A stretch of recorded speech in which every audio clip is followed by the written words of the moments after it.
stream. I didn't see anything. I was actually looking before we got on, so maybe something's came out since then. But realistically, he's probably going to come on and play. But what that does is that just is such a huge boost to this Lakers team, like huge boost. Um, 3-level scorer, guy that can score at all three levels, guy that can play make, which is something we've desperately needed. Like Dennis Schroeder is a great backup point guard, but he lacks vision for a starting level point guard, which is a real problem, right? Austin Reeves has done a better job of that, but he struggles under pressure, not like game pressure. Yeah. He's great at game pressure. He's not afraid in the moment at all. But we saw like with the Warriors, a couple of these games that we played, Minnesota stuff like that, when he gets like heavy ball pressure, he has to give the ball up quick. You'll see him. He's trying to dribble. He's trying to do because he's very limited. It's his second year. It's fine. He's gonna be okay. But now to have a guy that is just going to make everything easier. It's going to make everything easier for Malik Beasley, right? Because Malik Beasley's really struggled the last few games, but there's a big difference between Beasley having to run around constantly to get a shot than a guy that can just help him and put him in a position to get a shot. Draw the defense, collapse.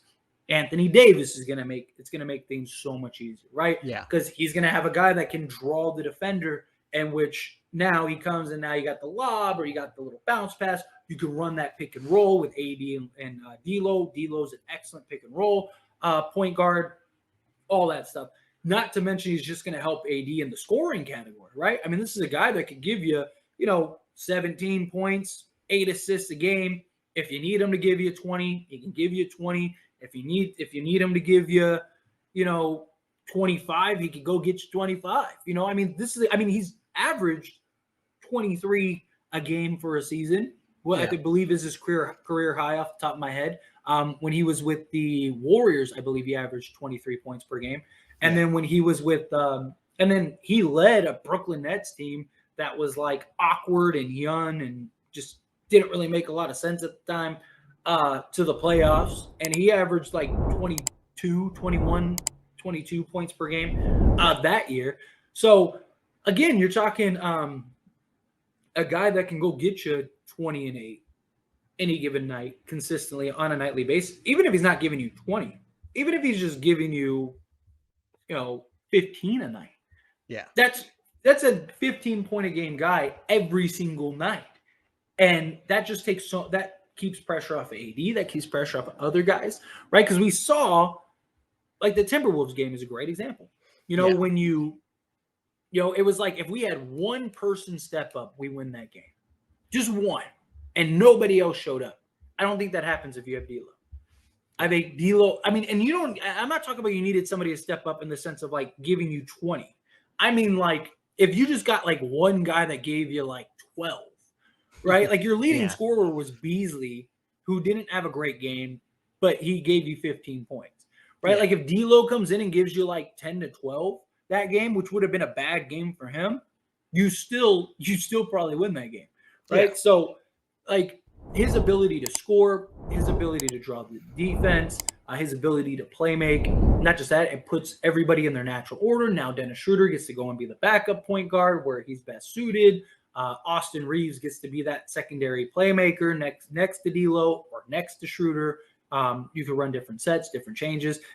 The shooters are going to be more prominent. A guy that can help close games and finish down the stretch, so it's not all on Anthony Davis, right? Because the last few games, Anthony Davis, which credit to Anthony Davis, he hit the shots, right? But, down the stretch, it's been give AD the ball and let him go to work and, have him close, which, again, he's done a great job with. But it would be nice to have that other guy where the defense knows, okay, they're going to give the ball to AD. You give the ball to AD, and then AD can now kick it out to somebody, and D'Lo who can just go get a bucket for him. Yeah. So D'Lo is going to be D'Lo might be the best third option in the league.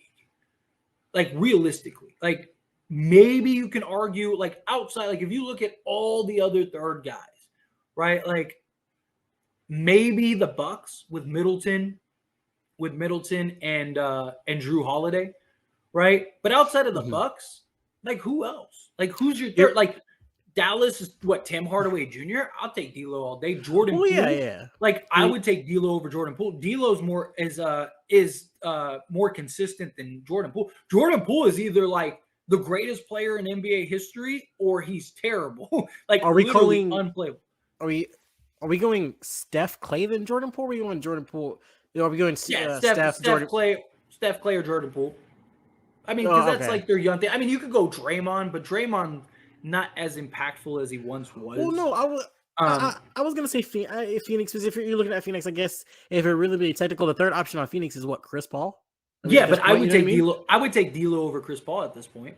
In this current team right now, at this point in their careers, I would take that. Like Chris Paul for his career, Chris Paul all day. But I'm talking. I mean, Chris Paul would be probably the greatest third option in NBA history. Oh yeah, like not even just right now. But I'm talking about like current state. Yeah, I don't really think that there's. I mean, okay, at worst case. Well, we can't look at the Clippers because I guess that would be Westbrook's, right? So technically, I mean, I would take D'Lo over Westbrook. Well, yeah, absolutely. I mean, that's not even a conversation. I mean, but my point is, okay, like even if he's not the best third option in the league, he's top 2, top 3. Well, yeah, right? It's you know what I mean? Like that, even in and of itself is huge. So that is going to be huge. He's going to get a feel. LeBron is the ultimate plug and play guy, right? I mean, LeBron, if this team's clicking, LeBron will just fit in himself. Like, you're not going to have to figure out how to fit LeBron James in. LeBron James will do that, though. He needs to fit. He doesn't need to control. But I'm right on board with you. Like, he has been. And I just don't want him to, like, go back into his natural, like, okay, everything has to default to me. Like, we have a team that you can literally just fit in like a puzzle right now. So, like, he needs to continue to do that. Yes, absolutely. He's got to play within the scope of the team. He can't just come in and be like, okay, well, I'm gonna do everything. I just don't want to see him step on D'Lo's toes and then D'Lo kind of reverse back to this lesser version of himself because he can't really do what he is naturally doing. You know what I mean? I just don't want to see that because I think D'Lo's too good of a point guard to actually be put in that position. Yeah. If the other thing is two things. One, I think very likely LeBron will come in and just let D'Lo be D'Lo. I mean, they'll run sets where LeBron is the primary ball handler, especially come playoff time. There might be moments where LeBron's at, but I think LeBron will let the guys play because LeBron is so good, so smart, so talented. He's going to get his 20 plus just being on the court. I was just about being, you know what I mean? Like, so he's not worried about his stats, right? So, and we especially not anymore, especially now that he's past Kareem. Even in Miami days, right? Yeah. LeBron always liked to let me get my guys going, and then after they get, let me get Mario Chalmers, Norris Cole,